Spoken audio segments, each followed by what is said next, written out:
Hi, I'm Mary McGilvery from Biofield Tuning. I'm also a teacher in the Biofield Tuning School. So if you've taken a course, I might have been one of your instructors.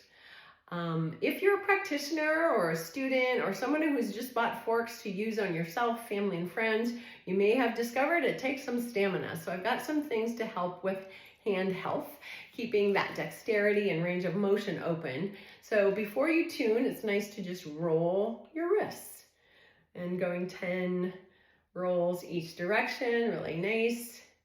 Also, I like to single out the thumbs because they work really hard as we tune in that gripping action that we do, right?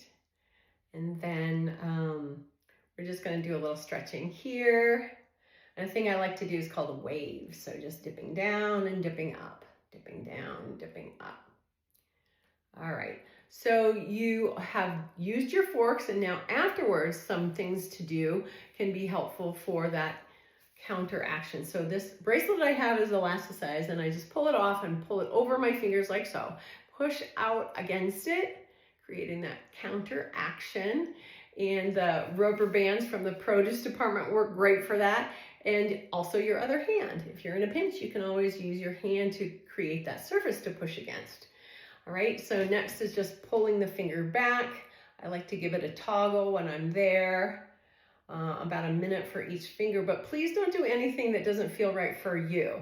Really listen to your body and what it needs. Okay, and then I like to work with the gates, so that's the area between the fingers. So kind of pinching firmly and pulling off with almost a snap can help pull out some built up energy that we find there.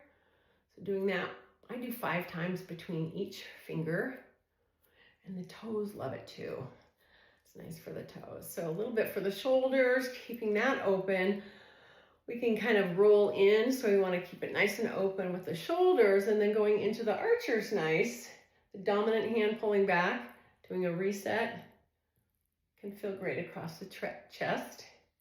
So just some suggestions. Keep in mind, I'm not a PT or an OT, I'm just me. And hopefully these were helpful. So thanks for listening and happy tuning.